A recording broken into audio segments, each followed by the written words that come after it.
Assalamualaikum warahmatullahi wabarakatuh. Perkenalkan, nama saya Nur Khafifah dengan NIM 1850303092 akan membahas tentang unsur kaitan dalam wacana monolog. Baiklah, yang pertama, monolog. Monolog adalah kegiatan bahasa yang bersifat transaksional dan diucapkan oleh seorang penutur. Dalam monolog yang dipentingkan isi komunikasi. Pada hakikatnya sama, perbedaannya dalam ciri semantisnya. Monolog bersifat transaksional sedangkan konversi bersifat interaksional. Pada dasarnya, monolog merupakan perkembangan tema atau gagasan dari seorang penutur. Strukturnya lebih luas daripada paragraf.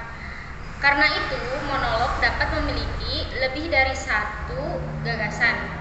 Penyampaiannya dapat berupa medium lisan seperti pidato, ceramah, khotbah, dakwah, deklamasi, dan sebagainya. Dapat juga berupa medium tulisan seperti instruksi, iklan, surat, esai, artikel, dan sebagainya. Kemudian wacana monolog. Wacana monolog adalah wacana yang tidak melibatkan suatu bentuk tutur, percakapan, atau pembicaraan dua pihak yang berkepentingan. Yang termasuk pada jenis monolog adalah semua bentuk teks, surat, bacaan, cerita, dan sebagainya. Analisis wacana monolog pada dasarnya banyak kesamaannya dengan analisis wacana dialog, terutama dalam hal prinsip-prinsip dasarnya. Beberapa pendapat yang menonjol diantaranya menyangkut aspek tatap muka, penggalan pasangan percakapan, dan kesempatan berbicara. Aspek-aspek ini tidak terdapat dalam wacana monolog. Sesuai dengan perkembangannya yang dikemukakan antara lain oleh Halliday dan Hasan serta beberapa ahli Indonesia. Hal-hal yang penting yang terjadi analisis wacana monolog dapat dikelompokkan seperti berikut. Yang pertama, hal-hal yang berhubungan dengan rangkaian dan kaitan tuturan, rangkaian kalimat, rangkaian paragraf atau kohesi dan koherensi. Yang kedua, hal-hal yang berhubungan dengan menunjukkan atau perujukan. Yang ketiga, hal-hal yang berhubungan dengan pola pikiran dan pengembangan wacana atau topik dan pengembangan logika. Selanjutnya, wacana monolog dibagi menjadi dua bagian, yaitu kohesi dan koherensi. Kohesi merupakan aspek formal bahasa dalam wacana atau hubungan yang tampak pada bentuk. Kohesi merupakan organisasi sintaktik, merupakan wadah-wadah kalimat disusun secara padu dan padat untuk menghasilkan tuturan. Dalam hal ini berarti pula bahwa kohesi adalah hubungan antar kalimat di dalam sebuah wacana, baik dalam strata gramatikal maupun dalam strata leksikal tertentu. Mulyana pada tahun 2015 mengungkapkan bahwa kohesi dalam wacana diartikan sebagai kepaduan bentuk secara struktural membentuk ikatan sintaktikal. Kohesi pada dasarnya mengacu pada hubungan bentuk, artinya unsur-unsur wacana, kata atau kalimat yang digunakan untuk menyusun suatu wacana memiliki keterkaitan secara padu dan utuh. Halliday dan Hasan dalam Bambang Hartono mengungkapkan bahwa kohesi merupakan konsep makna yang mengacu pada hubungan makna di dalam suatu wacana. Kohesi adalah kesatuan semantis antara ujaran dengan ujaran lainnya dalam suatu wacana. Konsep kohesi mengacu pada hubungan bentuk antar unsur-unsur wacana sehingga memiliki keterkaitan secara padu. Dengan adanya hubungan kohesif, suatu unsur dalam wacana dapat diinterpretasikan sesuai dengan keterkaitannya dengan unsur-unsur yang lain. Hubungan-hubungan kohesif dalam wacana sering ditandai dengan penanda-penanda kohesi, baik yang sifatnya gramatikal maupun leksikal. Ramlan menguraikan sejumlah penanda hubungan antar kalimat dalam wacana bahasa Indonesia. Penanda hubungan tersebut antara lain: yang pertama, penanda hubungan menunjukkan, yaitu pengguna kata atau frasa untuk menunjuk atau mengacu pada kata, frasa, atau satuan gramatikal yang lain dalam suatu wacana. Hubungan menunjukkan dapat bersifat anaforis maupun kataforis. Sejumlah kata yang berfungsi sebagai penanda hubungan menunjukkan, yaitu ini, itu, tersebut, berikut, dan tadi. Yang kedua, penanda hubungan pengganti, yaitu penanda hubungan antar kalimat yang berupa kata atau frasa yang yang menggantikan kata, frasa, atau satuan gramatikal lain yang terletak di depannya atau secara anaforik maupun di belakangnya atau secara kataforik. Bentuk-bentuk penanda hubungan ini diantaranya adalah kata ganti persona, kata ganti tempat, kelitikannya, kata ini, begitu, begini, dan demikian. Yang ketiga, penanda hubungan pelesapan atau elipsis, yaitu menghilangkan salah satu unsur pada kalimat berikutnya, tetapi kehadiran unsur kalimat itu dapat diperkirakan. Dan yang keempat, penanda hubungan perangkaian, yaitu hubungan yang disebabkan oleh adanya kata yang merangkaikan kalimat satu dengan kalimat yang lain dalam suatu paragraf. Kata atau kelompok kata yang berfungsi sebagai penanda hubungan perangkaian antara lain adalah dan, kemudian, tetapi, padahal, sebaliknya, malah, misalnya, kecuali itu, oleh sebab itu, selain daripada itu, meskipun demikian, dan lain sebagainya. Dan yang terakhir, penanda hubungan leksikal, yaitu hubungan yang disebabkan oleh adanya kata-kata yang secara leksikal memiliki pertalian. Penanda hubungan leksikal ini dapat dibedakan menjadi pengulangan, sinonim, dan hiponim. Anton DKK pada 1987 untuk memperoleh wacana yang baik dan utuh, maka kalimat-kalimatnya harus kohesif. Hanya dengan hubungan kohesif seperti itulah suatu unsur dalam wacana dapat diinterpretasikan. Sesuai dengan ketergantungannya dengan unsur-unsur lainnya, kohesi wacana terbagi dalam dua aspek, yaitu kohesi gramatikal dan kohesi leksikal. Dari kohesi gramatikal adalah kepaduan yang dicapai dengan menggunakan elemen atau aturan gramatikal.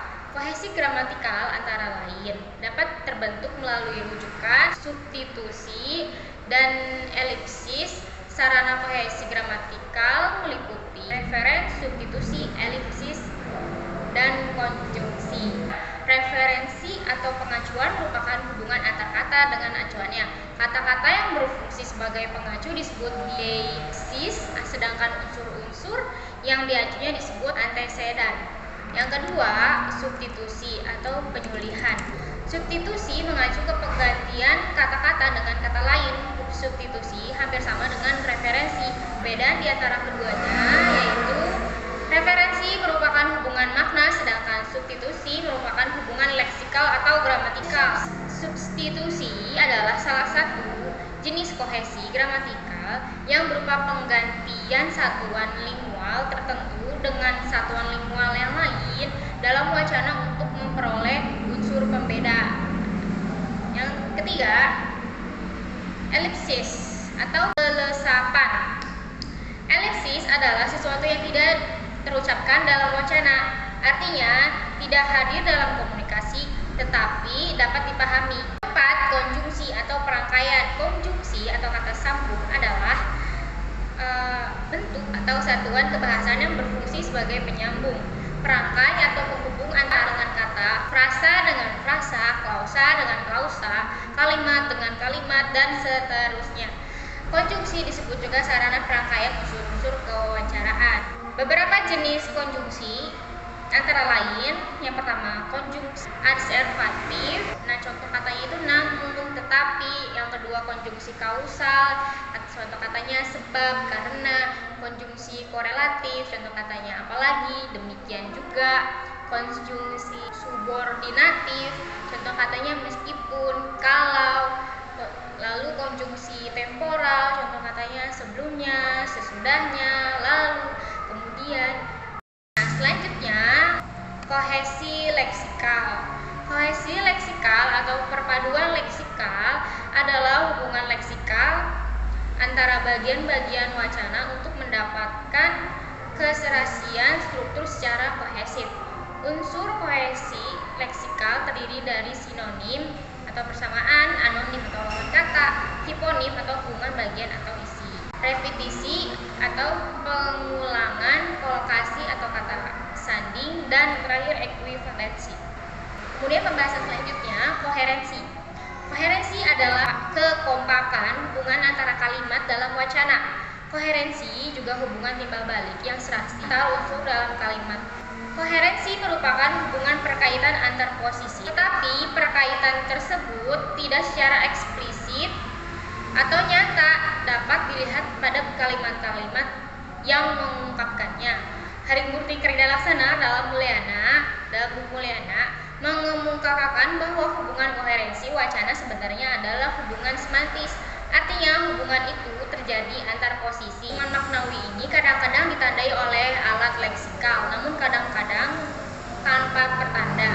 Hubungan semantis yang dimaksud antara lain yang pertama hubungan sebab akibat, hubungan sarana hasil, hubungan alasan sebab, hubungan sarana tujuan, hubungan latar kesimpulan, hubungan kelonggaran hasil, hubungan syarat hasil, hubungan perbandingan, hubungan parafrastis, hubungan aplikatif, hubungan aditif, waktu atau simpulan dan berurutan, hubungan aditif non waktu, yang ke-13 hubungan identifikasi, hubungan generik spesifik, dan hubungan ibarat. Koherensi adalah paduan gagasan antar bagian dalam wacana, dan kohesi merupakan salah satu cara untuk membentuk koherensi. Koherensi merupakan salah satu aspek wacana yang penting dalam menunjang keutuhan makna wacana. Unsur-unsur koherensi wacana diantaranya mencakup unsur penambahan, repetisi, pronomina, sinonim, totalitas bagian, komparasi, penekanan kontras, simpulan, contoh, paralelisme, lokasi anggota, dan waktu. Bahwa koherensi merupakan pengaturan secara rapi kenyataan dan gagasan fakta ide menjadi suatu uraian yang logis sehingga mudah memahami pesan yang dikandungnya. Assalamualaikum warahmatullahi wabarakatuh. Apa kabar rekan-rekan? Semoga sehat selalu ya dan semangat juga kuliahnya. Perkenalkan, nama saya Raisa Hoirunisa dengan NPM 185030115. Alhamdulillahirobbilalamin. Pada kesempatan kali ini saya akan memaparkan materi mengenai unsur rangkaian dalam wacana monolog. Apa saja sih unsur rangkaian dalam wacana monolog itu? Mari kita bahas sama-sama. Maksud rangkaian di sini adalah segala bentuk hubungan antar aturan sebagai berikut: antar kalimat, di dalam kalimat atau interkalimat, maupun pada tataran leksikon atau kata-kata.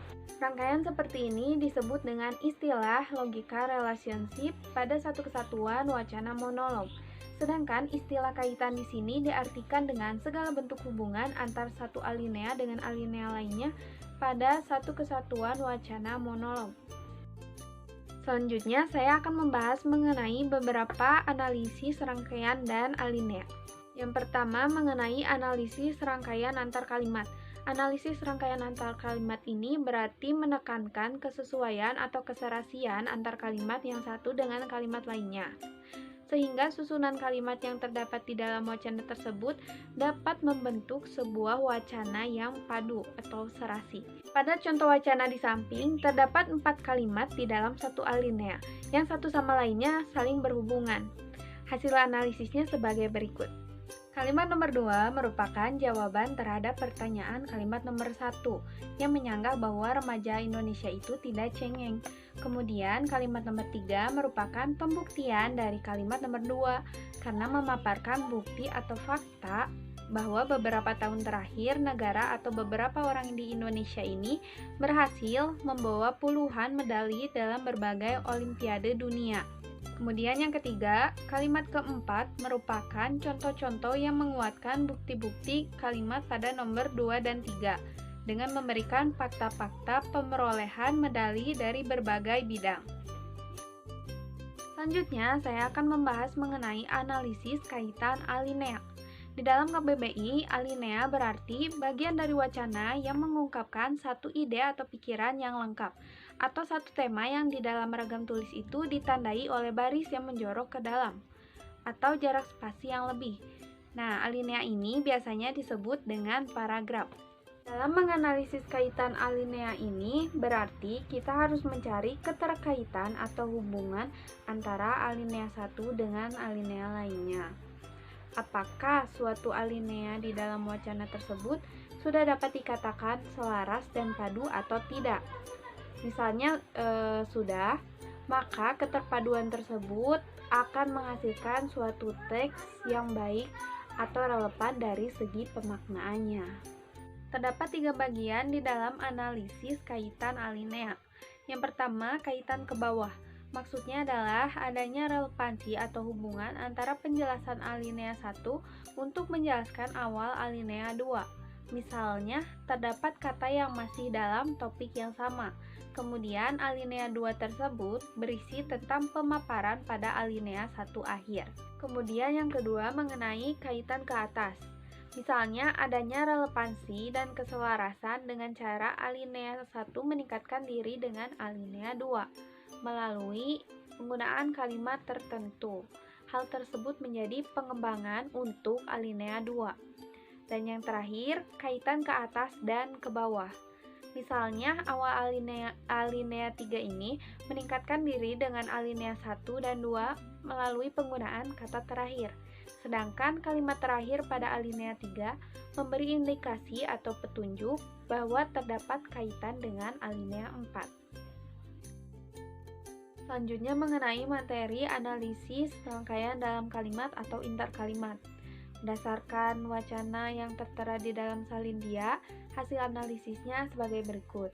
Yang pertama, Ihsan mengungkapkan perkataannya pada kalimat nomor 1, dan pada kalimat nomor 2, ia menuturkan perkataannya. Hal tersebut berperan meningkatkan Ihsan dan Olimpiade Biologi. Sifat rangkaian tersebut adalah keterangan subjek, yaitu Ihsan. Kemudian yang kedua, sama seperti pada kalimat nomor 3, perkataan tutur pelajar SMU 1 Padang, Sumatera Barat yang jarang berkomunikasi dengan gurunya ini adalah Ihsan. Kemudian yang terakhir mengenai materi analisis rangkaian leksikon. Berdasarkan hasil analisis wacana yang tertera di dalam salin dia, hasilnya sebagai berikut. Yang pertama, dari segi penyatuan kata, misalnya kata minimnya, masalahnya, dan sekolahnya, sama-sama memiliki fungsi afiksnya.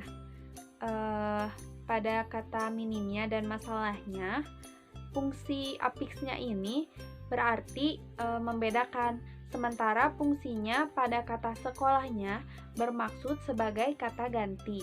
Kemudian yang kedua, dari segi pengulangan kata, perkataan teman-teman ini berbentuk pengertian yang jamak. Dapat saya sampaikan, mohon maaf bila masih terdapat kesalahan maupun kekurangan di dalam penyampaian materinya. Terima kasih atas perhatiannya. Wassalamualaikum warahmatullahi wabarakatuh.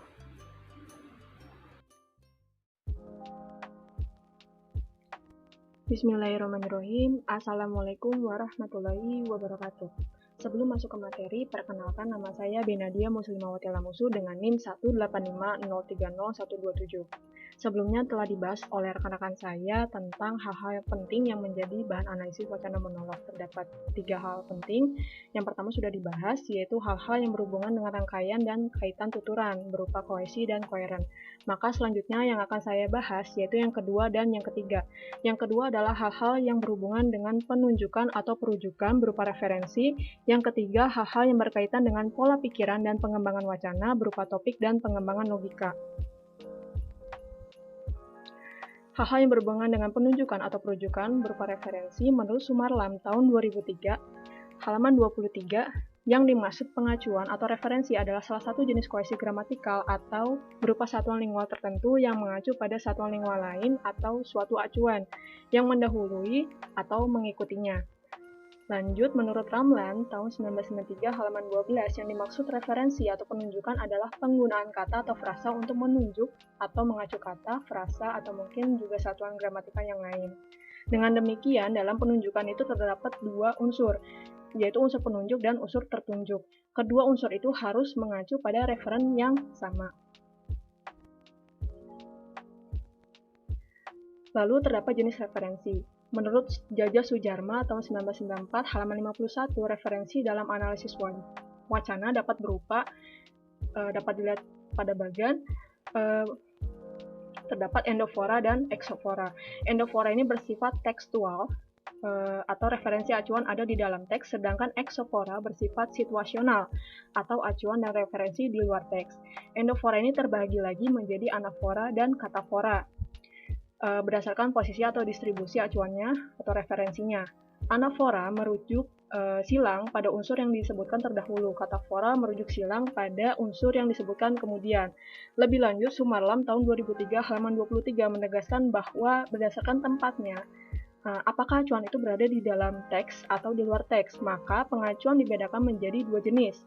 Yang pertama itu ada pengacuan endofora apabila acuan atau satuan yang diacunya itu berada atau terdapat di dalam teks. Dan yang kedua, pengacuan exofora apabila pengacuannya berada atau terdapat di luar teks wacana. Lalu ada jenis referensi juga menurut Haliday dan Hasan dalam Hartono tahun 2000 halaman 147 membagi referensi menjadi 3 tipe.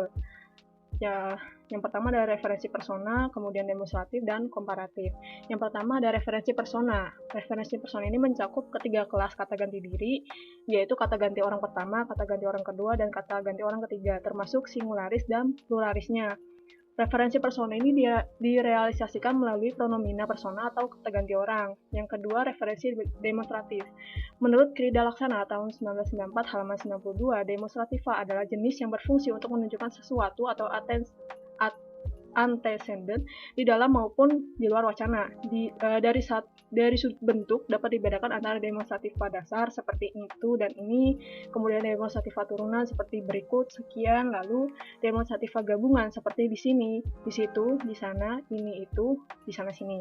Lalu yang ketiga, referensi komparatif atau perbandingan adalah salah satu jenis kohesi gramatikal yang bersifat membandingkan dua hal atau lebih yang mempunyai kemiripan atau kesamaan dari segi bentuk wujud, sikap, sifat, watak, perilaku, dan sebagainya. Menurut Sumarlam tahun 2003 halaman 26. Kata-kata yang biasa digunakan untuk membandingkan misalnya seperti, bagai, bagaikan, laksana, sama dengan, tidak berbeda dengan, persis seperti, dan persis sama dengan.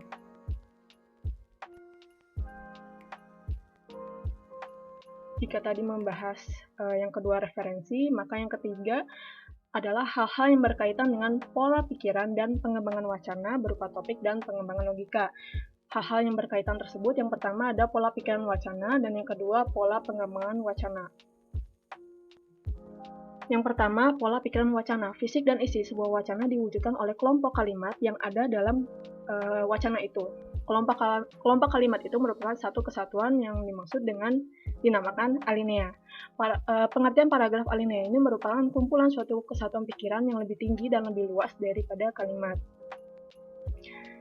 Ada 3 dalam unsur sebuah alinea, yaitu yang pertama ada sebuah kalimat atau topic sentence yang merupakan pokok pikiran utama. Lalu yang kedua ada pula kalimat-kalimat lain yang berkelompok dengan topic sentence sebagai keterangan atau penjelasan dari topik sentence tersebut.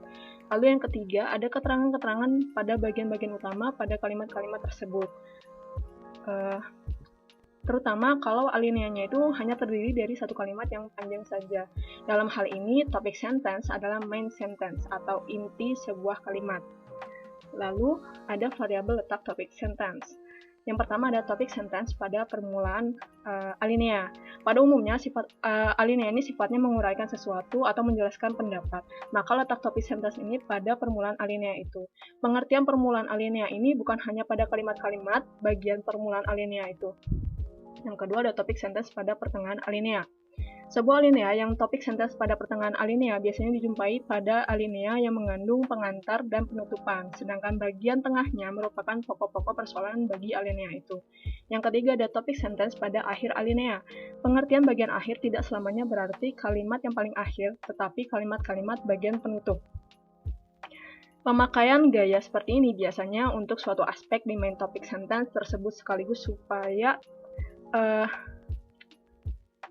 sekaligus pula merupakan keputusan atau pembuktian terhadap masalah kecil pada alinea tersebut. Lalu yang kedua, pola pengembangan wacana. Ada 2 pola terpenting yang lazim dipakai untuk menyusun kerangka karangan, yaitu pola alamiah dan pola logis. Dikatakan pola alamiah karena penyusun unit-unit pembahasan memakai pendekatan alamiah yang esensial. yakni ruang dan waktu. Dan dikatakan pola logis karena memakai pendekatan berdasarkan jalan pikiran atau cara berpikir manusia yang selalu mengamati sesuatu dengan logika. Yang pertama ada pola alamiah dan pola logis. Pola alamiah ini terbagi lagi seperti yang sudah tadi saya jelaskan, penyusunan kerangka karangan yang berpola alamiah meliputi keadaan yang berdimensi ruang dan waktu. Oleh karena itu, urutan unit-unit pembahasan dalam kerangka pola alamiah dapat dibagi dua, yaitu urutan ruang dan urutan waktu. Yang pertama, urutan ruang. Penyajian urutan ini digunakan bagi karangan yang mempunyai pertalian sangat erat dengan ruang atau tempat. Pola uraiannya berangkat dari satu titik lalu bergerak ke tempat lain, umpamanya dari kiri ke kanan, atas ke bawah, dan depan ke belakang. Lalu urutan waktu. Penyajian berdasarkan urutan waktu adalah urutan yang didasarkan pada tahapan-tahapan peristiwa atau kejadian.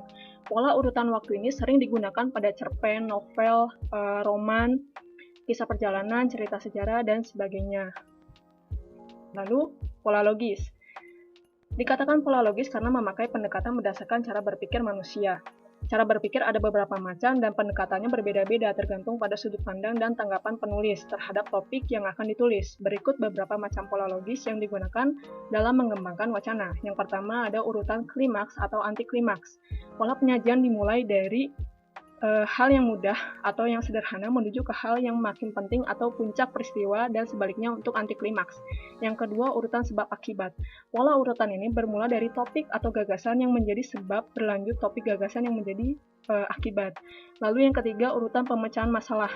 Pola urutan ini bermula dari aspek-aspek yang menggambarkan masalah kemudian mengarah pada pemecahan masalah. Lalu yang terakhir, urutan umum ke khusus. Pola seperti ini bermula dari menggambarkan masalah secara luas atau umum, kemudian diperjelas dengan gambaran yang lebih khusus lagi. Sekian yang dapat saya sampaikan. Mohon maaf apabila terdapat banyak kesalahan. Terima kasih. Wassalamualaikum warahmatullahi wabarakatuh.